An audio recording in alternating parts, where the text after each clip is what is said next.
আকাশে এখনো ধোঁয়ার গন্ধ, ভাঙা দেয়াল, উল্টে থাকা ঘর আর ধ্বংসস্তূপের মাঝে আটকে আছে মানুষের দীর্ঘশ্বাস। প্রতিদিনের বোমা হামলা আর অনিশ্চিত জীবনের মাঝেই বেইত হানুন শহরের এই যুবক চেষ্টা করছেন একটু ঘুরে দাঁড়াবার, যা শুধু ঘরবাড়ির মতো অবকাঠামো নয়, জীবনেরও। ধ্বংসের ভেতর দাঁড়িয়ে ৩০ বছর বয়সী ফিলিস্তিনি মোহাম্মদ আল শানবারি এমন কিছু তৈরি করছেন যা দেখে মনে হয় যুদ্ধের নিষ্ঠুর বাস্তবতার মাঝেও মানুষ এখনো হার মানেনি।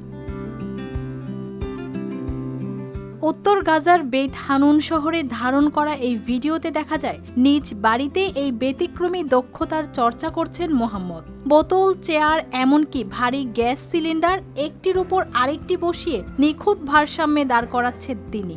দৃশ্যগুলো দেখে মনে হয় যেন অগ্রাহ্য করা হয়েছে পদার্থবিজ্ঞানের নিয়মেই। শুধু ঘরের ভেতর নয়, ধ্বংসপ্রাপ্ত ভবনের ধ্বংসাবশেষ আর ভাঙা কংক্রিট ব্যবহার করেও একই কৌশল দেখাতে দেখা যায় তাকে। মোহাম্মদ আল শানবারি জানান, আমার এই প্রতিভা চর্চা শুরু হয় ২০১৮ সালে। তখন আমি কাপ ও বাক্সের মতো সাধারণ জিনিস ব্যবহার করতাম।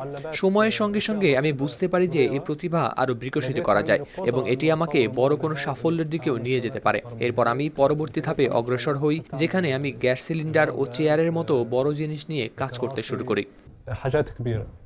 ২০১৯ সালে গাজার একটি প্রতিভা প্রদর্শনীতে প্রথম স্থান অর্জন করেন মোহাম্মদ আল শানবারি। খেলাধুলা কেন্দ্রিক একটি পরিবারে বড় হওয়া এই যুবক মূলত ইন্টারনেটে ভারসাম্য প্রদর্শনের ভিডিও দেখে নিজেই শেখা শুরু করেন এবং ধারাবাহিক অনুশীলনের মাধ্যমে নিজের দক্ষতা গড়ে তোলেন।